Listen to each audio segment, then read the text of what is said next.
Hello, everyone, and welcome back to the NRW, where nerds rule the world. I am Heather Hurt, and I am sporting my best Halloween scrunchie for today's recap of Agatha All Along, episode number 5, with Kuya P. How are you today, sir? I'm good. So excited to be talking this episode. Our first new episode since the season started, since we screened, the first four right before the season got going. So excited because I think I know everything in regards to comics, but at the same time, I know I don't know everything. And you're a former comic retailer, so I'm curious what happened, what went down, how it's affiliated with comics, and or what the twists they're doing with this series. So excited to hear everything, Heather. Absolutely. Absolutely. It's a lot happened in this episode. We learned a couple of things. We figured out some things about Agatha's powers. We figured out potentially who Teen is. And we saw the loss of yet another character, but she gave us a huge hint of who Agatha is. And we also got maybe a couple more hints as to who Rio is in this episode. I'm not going to get into it because I'd actually give it away if you weren't reading the clues very carefully. But if you do go back, make sure you watch her facial expressions because there's some good hints in So there. we're not doing spoilers? Well, Are no, I'm we? just not going to give you because if I tell you what you're looking for Rio, I'm going to leak who she is. So I'm Oh, saying just for Rio, go okay. back and watch the episode, watch her expressions and when she makes faces, and that might give you some really keen hints on who she might actually be.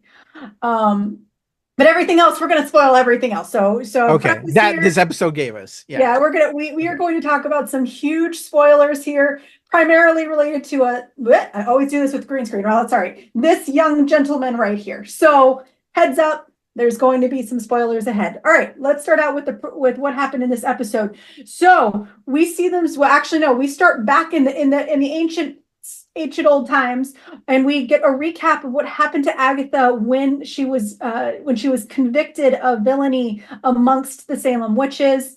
And she, instead of her dying, when the witches threw their power at her, she stopped it all up instead and killed everyone else. But in this episode, we are lucky enough to see her trial. So this episode starts there. Then we see that the door remained open; it never closed, and the Salem Seven were able to get onto the Witches' Road using that gate, and they are now actively seeking out Agatha, or we assume Agatha, right? They're actively seeking out Agatha along the road. We see a couple of really cool, fun things. They get to fly on brooms. Uh, uh, Lilia gets to make a couple of really good snide jokes about brooms and witches. Remember where they came from. Remember how that started.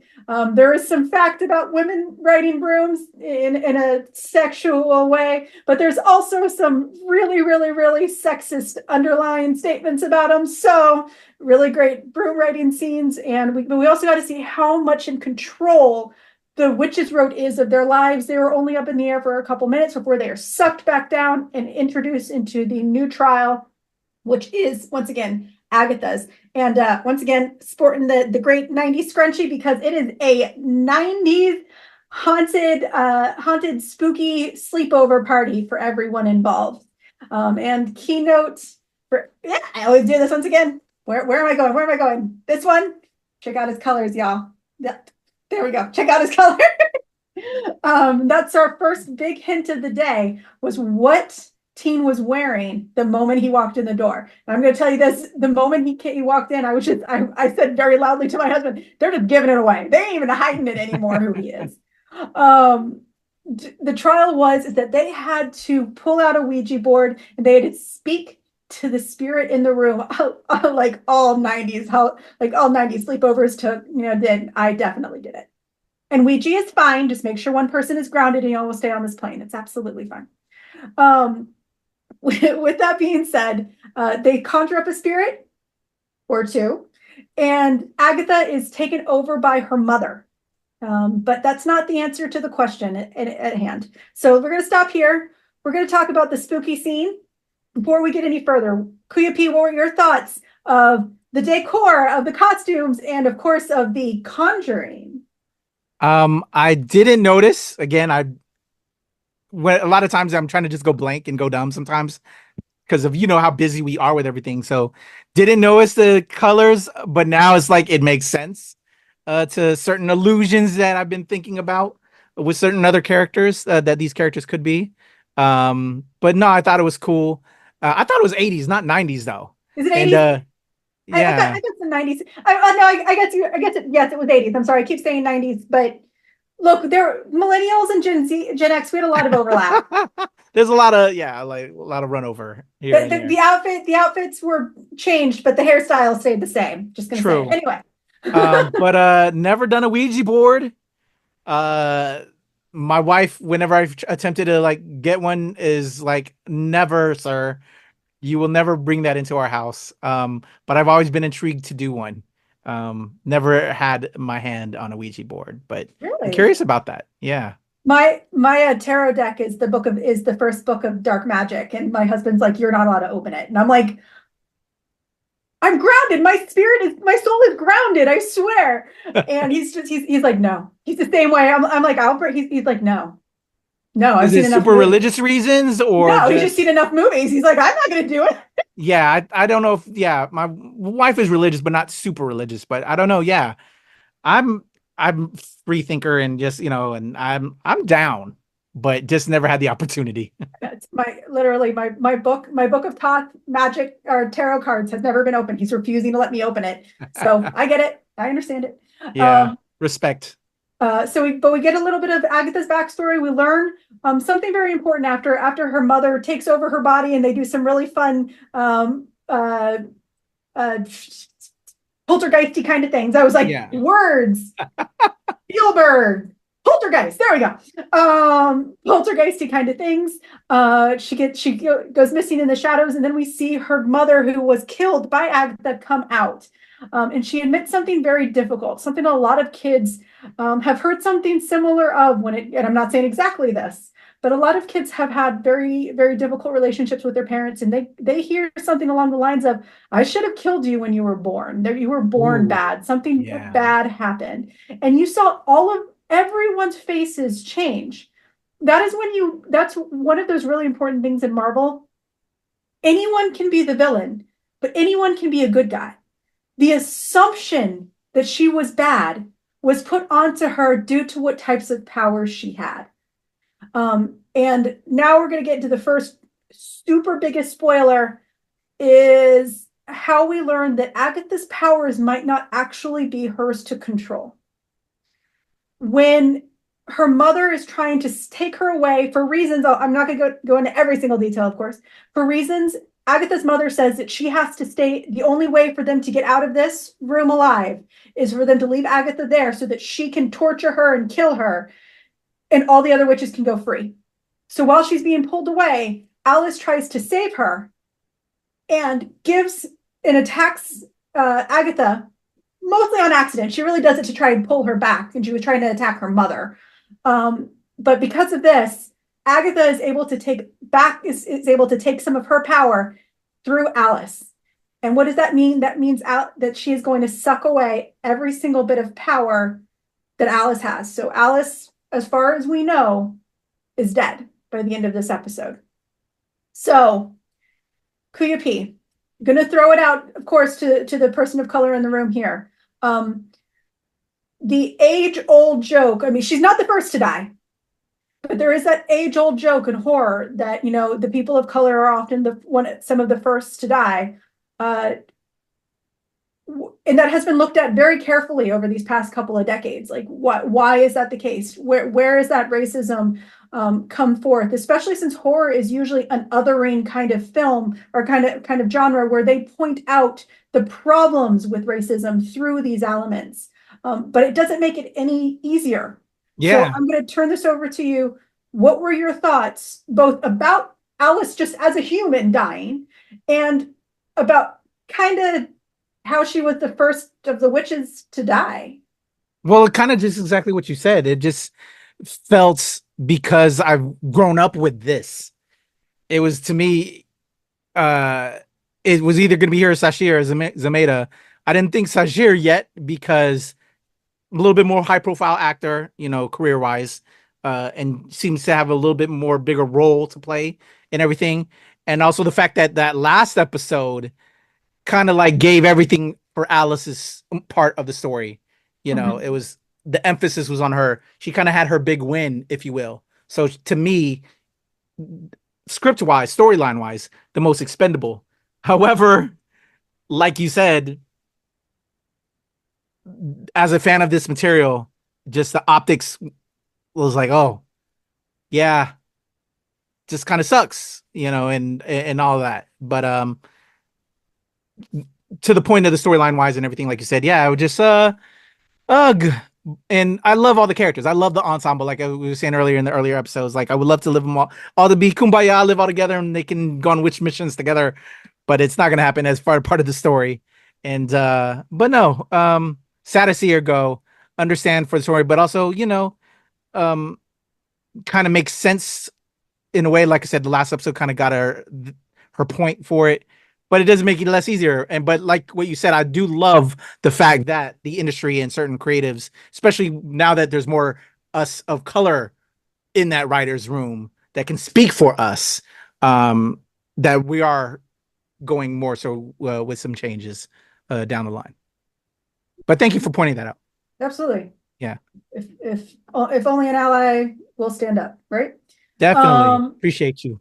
But so Alice is unfortunately, we assume, gone. Yeah, assume. By the way, we didn't talk about this because, but using Alice as kind of a pivoting point back to the beginning. One of the things that we find out about the Salem Seven, is that they are the children of the women that Agatha killed. And Agatha makes a great joke. Make sure you finish all your work. Don't half-ass any work you do.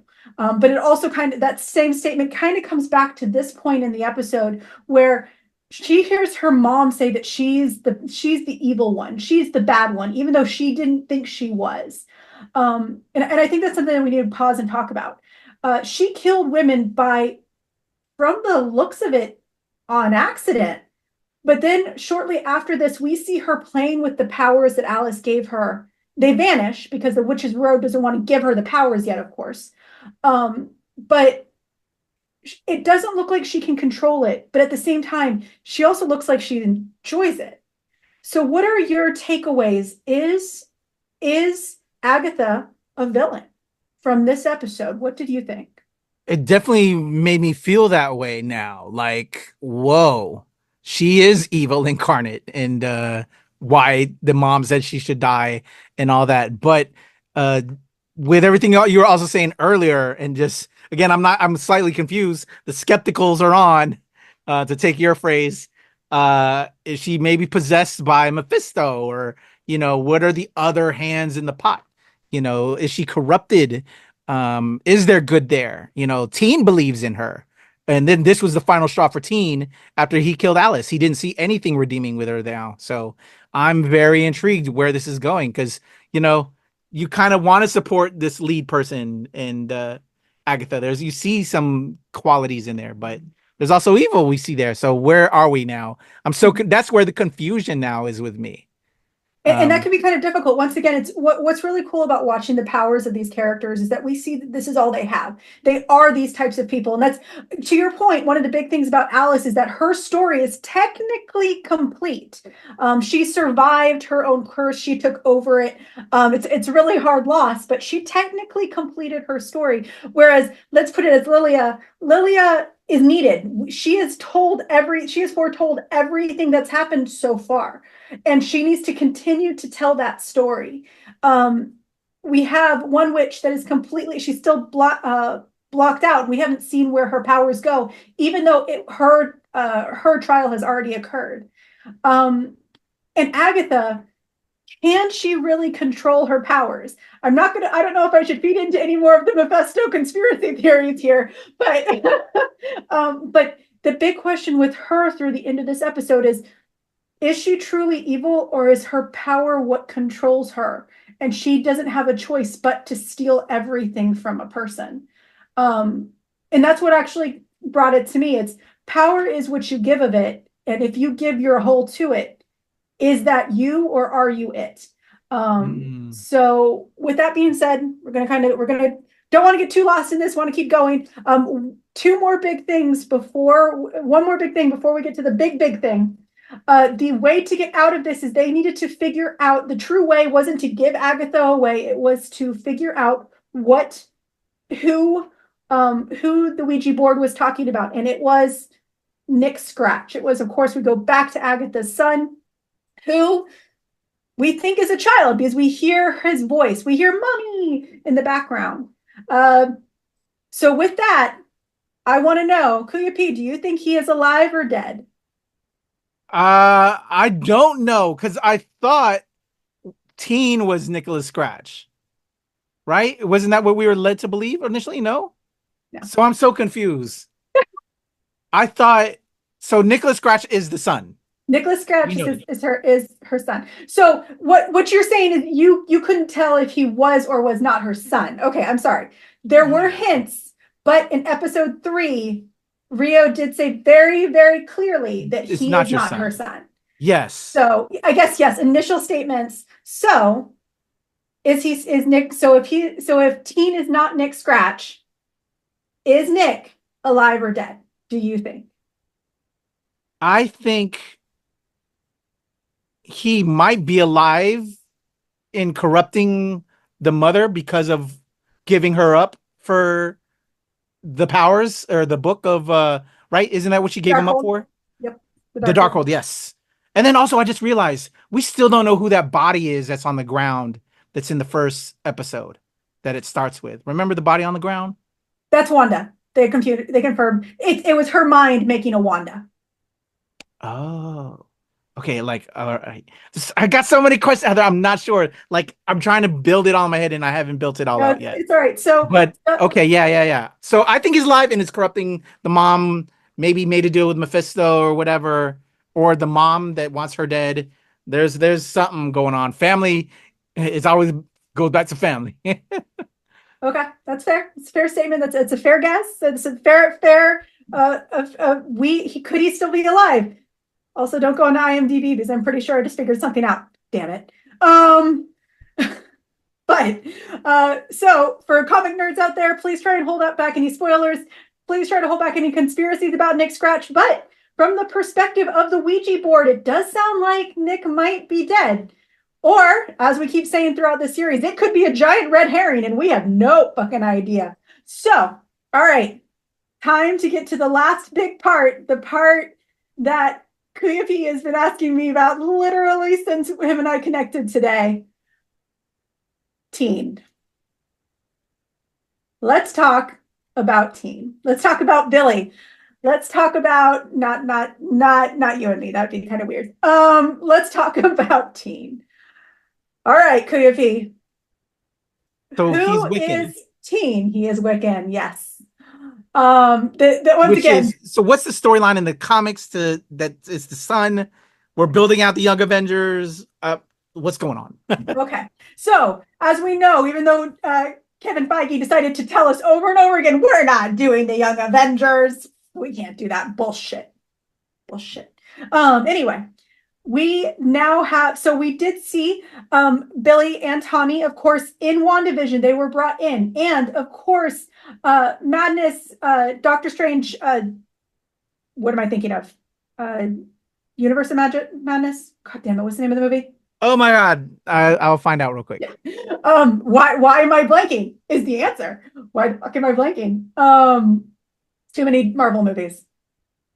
Multiverse of Madness. There we go. That's the word I'm thinking of. I was close. Yeah, I know. I can't. All my comic book cred just went out the window. I'm sorry. Multiverse of Madness. We see Wanda desperately trying to get back any semblance of her family, understanding that she cannot bring back Vision, even though she already did. Won't go in there. She just wants her sons back. That's all she wants. Is she wants her kids. And at the end of the movie, we notice that she kind of gives up a little bit too easily. Could it be that she figures out something? In the comic books, Tommy and Billy get their souls back. They are reincarnated through other children. Depending on which, not gonna go too much into it, but they are reincarnated and they are each given to different parents. So in this case, Billy is going to have a set of parents that apparently we will see in upcoming episodes. We will get to meet Teen's parents. And they're introduced in Young Avengers #1 as this set of twins who never knew each other but have great power. Of course, Tommy has his uncle's speed, and he has his mother's magics. He is Wiccan, and we get to see that not only in his costume designs. Once again, his I keep doing this. There we go. This one.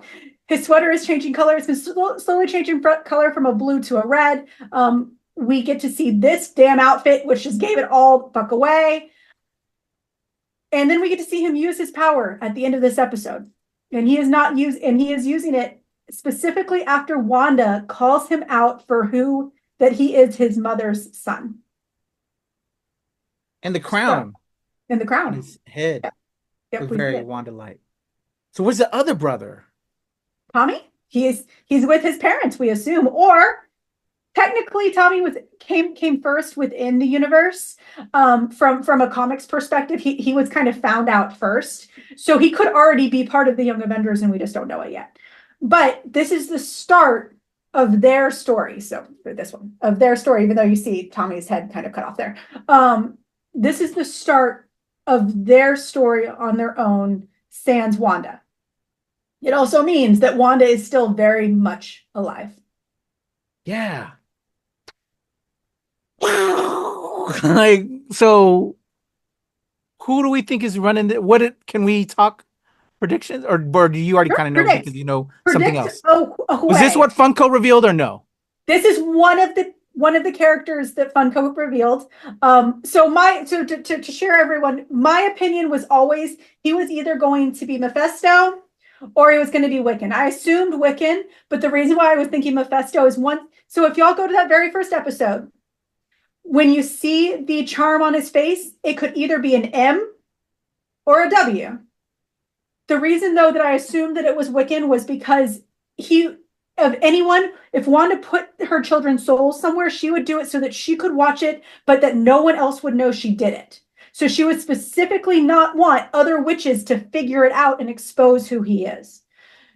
And the other reason, the reason why I thought it could be Wiccan or in a small chance Mephisto is because Mephisto wants to take Nick Scratch is an emissary of Mephisto.